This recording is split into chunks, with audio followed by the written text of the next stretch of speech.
ধর টাকাটা ধর। ও ভাই কয় টাকা দিছাও? কেন 10,000? 10,000 টাকা কেন? তোরে 10,000 টাকা ছাড়া কয় টাকা দেবো আমি? 200 পিস কলার খান 50 টাকা হলে কয় টাকায়? 10,000 টাকা ছাড়া কয় টাকা? 15-20,000 হবে? ওই 10,000 টাকাই হবে। তাই না? 50,000 টাকা দেওয়া লাগবে। হলি কলা নাও, নালি বাইরে হইতে। হ্যাঁ, তোরে কলা না শোনা যে তোর 50,000 টাকা দেওয়া লাগবে?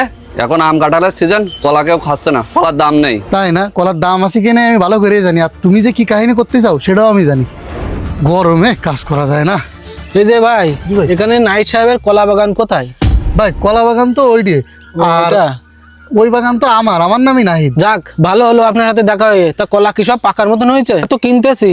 ও স্যার, পাখার মতো হয়ে গেছে। তা স্যার কয় টাকা করে কিনতেছেন খান্দি? 300 করে চাচ্ছিল, তা আমরা 250 টাকায় রাজি হয়েছি। কি করছেন স্যার? আর আমারে কয় টাকা করে দিচ্ছে জানেন? আগের তো ঠিকও দিয়ে দিই, না হলে কলা ভার হয়ে গেলে একবার যদি ঝুঁকে যায় সমস্যা হয়ে যাবে না। কলা তো তো দেখতেছি ভালোই লম্বা লম্বা হয়েছে। হ্যাঁ ভাই, আল্লাহ এবার দেশে বড় বড় খান। খান বড় হয়ে কি হবে রে মনি? এখন আম কাঁঠালের সিজন, কলার কোনো দাম নেই। তা খবর দিলের কেন? ও ভাই খবর দিলাম, ওই কলা বিক্রি করব। খান তো ওই সাইডে বেশিরভাগ মনে করো বড় বড় হয়ে গেছে, বেচার মতো হয়ে গেছে। তুই খবর দিয়ে কি করবি? এখন হইলো সিজন আম কাঁঠাল লেবু, এই গরমে চলতেছে। কলা তো মোট নিতেই আসে না। টিরাকে লট দেবো, টিরাকের যাই বড় বড় ব্যাপারী ওরা কষ্ট ভাই কলা মোট আইনেন না, কলা মোট চলতে চাই না, 5 টাকা কেজি বিক্রি করতেছে। ও ভাই যাও, 2 টাকা কম হোক আর বেশি হোক, ফল তো হয়ে গেছে, এখন বিক্রি তো করা লাগবে। তা কিরকম কত কেজি দেওয়া যাবে না খান্দি প্রতি? তোর তো মেলা খান, আর খান্দিপতি কয় কেজি? নয় 10 কেজি, ওই 5 টাকা করে হিসাব করে কয় টাকা আছে? 50 টাকা করেই দেওয়া যাবে না, এর বেশি আর দিতে পারবো না তোরে আমি। ও ভাই কি করছেন? এর একটা কলা গাছের পিছনে তো আমার সারি গেছে 50-60 টাকার উপরে। এবার জোন আছে পাইট করা লেগেছে, আবার কলা চারা কিনা, এরাম করলে ভাই তাহলে কি এর হবে?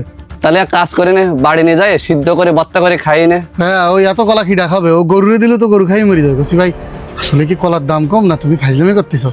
তোর সাথে কি আমি মিথ্যে কথা করছি? কলার দাম কম না তা? ও ভাই 100 টাকা করে দেওয়া যায় না খান্দি? এ যা সর, তোরে কলা আমি নেবো না। এইটা আজ আমি 5 কেজি আম কিনলে আমার 20 টাকা ব্যবসা হবে না। তুই মোড়ের 4 রাস্তার মাথায় বসে কলা বেচছে না। এ ভাই না ভাই, আমার ওই সারের দোকানে হালকাতা ভাই টাকা দিতে ইমার্জেন্সি। আচ্ছা তুমি যা দাও দিয়ে নে ভাই, তুমি কলা কটা নাও দিনি। শোন, তুই শুধু আমার ভাই বলে এই কলা নিলাম, এ যদি কেউ ফিরে দিত তাই কলা আমি জীবনেও নিতাম না। এই কলা নিয়ে আমার যে কি ঝামেলা পোহাতে হবে তা আমি জানি। তা থাক, আমি পরে আসপানে। কি মাত্র 50 টাকা করে খান দিতেছে আপনাকে? আচ্ছা শোনেন, আমি যেভাবে বলি সেভাবে কাজ করেন। তোরে কোন থেকে ক্লিক মিলিক মারিছে, উল্টো পাল্টা কইছে, তুই শুনে তাই না আসতেছিস? তাই না? আমি ওনার কথা শুনে নাচতেছি। ওই তো স্যার চলে এসেছে, ধরো ধরো তোমার টাকা ধরো। স্যার আসতেছি। আসসালামু আলাইকুম স্যার। হ্যাঁ, কি অবস্থা? স্যার আপনারা তো সবই বলেছি, এখন তাহলে কি দেখি করবেন? হ্যাঁ, কি আর করবো, তোমার জন্য তো টাকা নিয়ে আসছি, বিকেলে মাল কাটি নিয়ে যাবেন। স্যার তাহলে আপনি টাকা দিয়ে যান হিসাব করে, আর হচ্ছে সন্ধ্যার দিকে বা বিকেলে যখনই পারেন লোক পাঠায় কাটায় নিয়ে যাই নেন। এ কিসের টাকা দেবে? কিসের টাকা দেবে? কোনো টাকা পয়সা হবে না। এই কলা তো আমার কাছে বেচেছিস, আমি টাকা দিয়ে কলা কিনেছি। এ নাইট, তুই এক কলা বাগান 2 জনের কাছে কি করে বেচেছিস? শোন, কলা যদি আমারে না দিস তা ছেলে পেলে দিয়ে রাতের আধারে কলা গাছগুলো সব কাটাই দিবানে। হ্যাঁ বক্কার, তুই নাইট সাহেবের কলা বাগান কাটি দিবি মানে? তুই যদি নাইট সাহেবের কলা বাগান কাটি দিস তা তোর মাল বলে ঢাকা শহরে যাবে না। তুই কিভাবে লুকালে বেচিস তাই দিকে ছেড়ে দেবানে। না মানে স্যার, আপনি এর মধ্যে জড়াচ্ছেন কেন? আমাকে এলাকার ব্যাপার, আমরা মিটো। আমি জড়াবো না মানে? কৃষককে ঠগায় রাতারাতি বড় লোক হওয়ার চেষ্টা করতেছে তাই না? আর একবার যদি শুনি তা বলে তোর খবর আছে। ঠিক আছে স্যার, এ নাই দে, কাজটা ভালো করলি না, তোর জন্য আমি টাকার পাঠিয়ে আসলাম। দেখ পানে নেক্সট টাইম কার কাছে বিক্রি করো কলা। যাও গে, তোমার মতো বাটপারের কাজ না বেচলে আমার কিছু হবে না। দেখছেন স্যার কি কই গেল?